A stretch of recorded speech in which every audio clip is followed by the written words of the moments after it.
बीते वर्षों एआईएस जैसे संदिग्ध बीमारी चमकी बुखार से सैकड़ों बच्चों की जान चली गई थी, जिसको देखते हुए सूबे के मुख्यमंत्री नीतीश कुमार ने वीडियो कॉन्फ्रेंसिंग के जरिए मुजफ्फरपुर एसकेएमसीएच परिसर में बने 100 बेड के पीकू वार्ड का शुभारंभ किया। माननीय मुख्यमंत्री महोदय से अनुरोध है कि मधुबनी जिले में 515 करोड़ रुपए की प्राकृतिक राशि से राजकीय चिकित्सा महाविद्यालय एवं अस्पताल झंझारपुर मधुबनी का शिलान्यास करने की कृपा करें।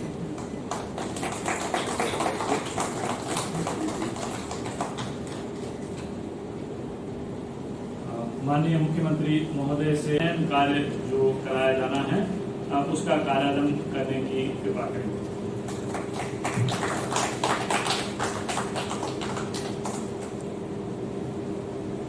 धन्यवाद माननीय मुख्यमंत्री महोदय। और आज खुशी की बात है कि न सिर्फ कुछ काम का उद्घाटन भी हो रहा है और वहाँ पर जो अभी सब कुछ इसके बारे में जानकारी दे दी है स्वास्थ्य मंत्री जी ने, और एक एक चीज़ का 5 का कुछ का उद्घाटन, कुछ का शिलान्यास किया गया है। अब झंझारपुर में नया मेडिकल कॉलेज भी बनेगा। अब मधुबनी में तो ठीक ही कहा इन्होंने, एक प्राइवेट मेडिकल कॉलेज भी स्थापित हो गया है और झंझारपुर में हम लोग सरकारी मेडिकल कॉलेज की स्थापना कर रहे हैं। और आप लोगों को बता दिया गया इसके बारे में, इन्होंने बता दिया कि 515 करोड़ रुपए की लागत उसमें लगेगी और उसका निर्माण किया जा रहा है। मैं सबसे पहले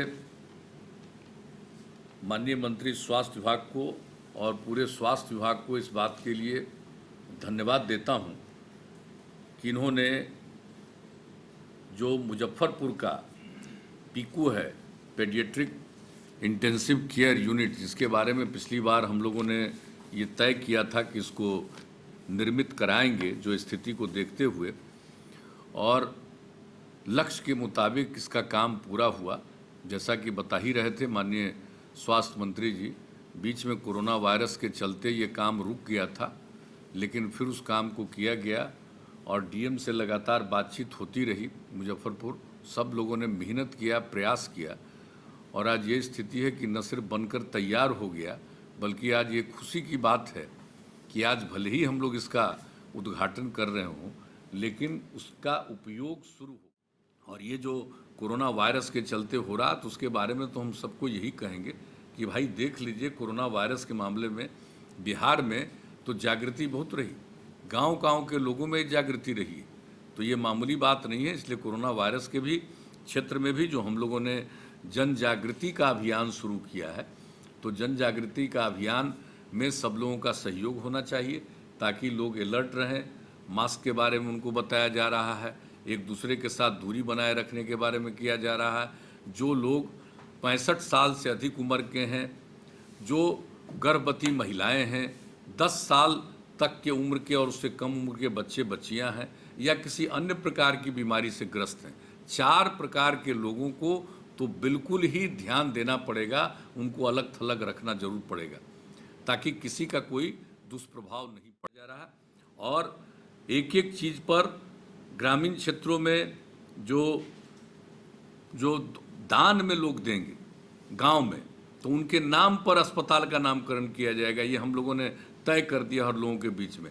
तो हम तो चाहेंगे कि हमारे जनप्रतिनिधि, प्रशासन के लोग सब इस बात का प्रचारित करें कि किसी भी गांव में स्वास्थ्य उपकेंद्र बनाना है और स्वास्थ्य उपकेंद्र के लिए जगह नहीं मिल रही, या हम लोगों को अतिरिक्त प्राथमिक स्वास्थ्य केंद्र बनाना है, उसके लिए भी अगर जगह नहीं मिली, तो वैसी स्थिति में बहुत लोगों के पास ज़मीन है, तो अगर वो ज़मीन दे देंगे तो उन्हीं के नाम पर इसको रख दिया जाएगा।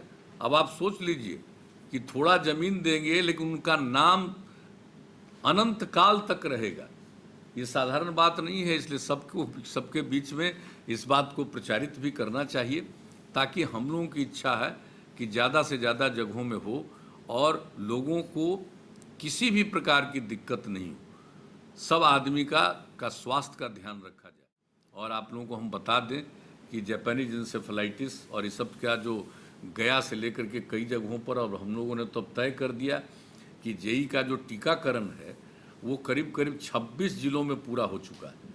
हम लोगों ने केंद्र सरकार से आग्रह किया है कि उसकी जो दवा आती है टीकाकरण की वो आ जाए और बाकी 12 जिलों में भी हम लोग इसका टीकाकरण कराना चाहते हैं, क्योंकि कोई नहीं जानता कि कहाँ का आदमी कैसे किस चीज़ से प्रभावित हो जाए। इसलिए इन सब चीज़ों पर हम लोग लगे हुए। और ये मालूम है ना कि पहले क्या स्थिति थी। आमतौर पर जो टीकाकरण पहले होता था, क्या था, 2006 में हम लोगों ने सर्वे किया था, मात्र 18% टीकाकरण था। और अब आप जान लीजिए कि अब स्थिति हो गई कि अब हमारा बिहार में 86% टीकाकरण है।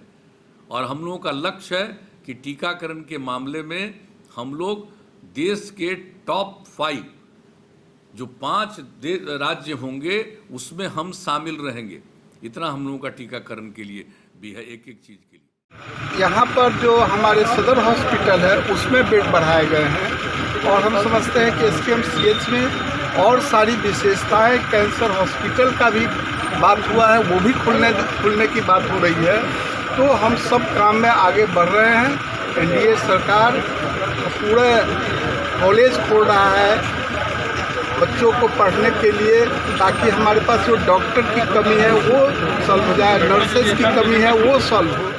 माध्यम से पीकू जो वार्ड हम लोगों का बना है 100 बेड का, उसका उद्घाटन किया गया है। और उसके साथ साथ हमारा 60 बेड का एक इंसेफ्लाइटिस वार्ड बना है बच्चों के लिए, वो भी है, उसका भी आज उद्घाटन हुआ, पूरी तरह से रेडी है। पीकू वार्ड में हम लोगों का इलाज बच्चों का शुरू हो गया है। लगभग 20 बच्चों का भी इलाज चल रहा है, जिसमें से 2 बच्चे AES के हैं और बाकी अन्य बीमारियों से ग्रसित हैं। उन सबका इलाज चल रहा है।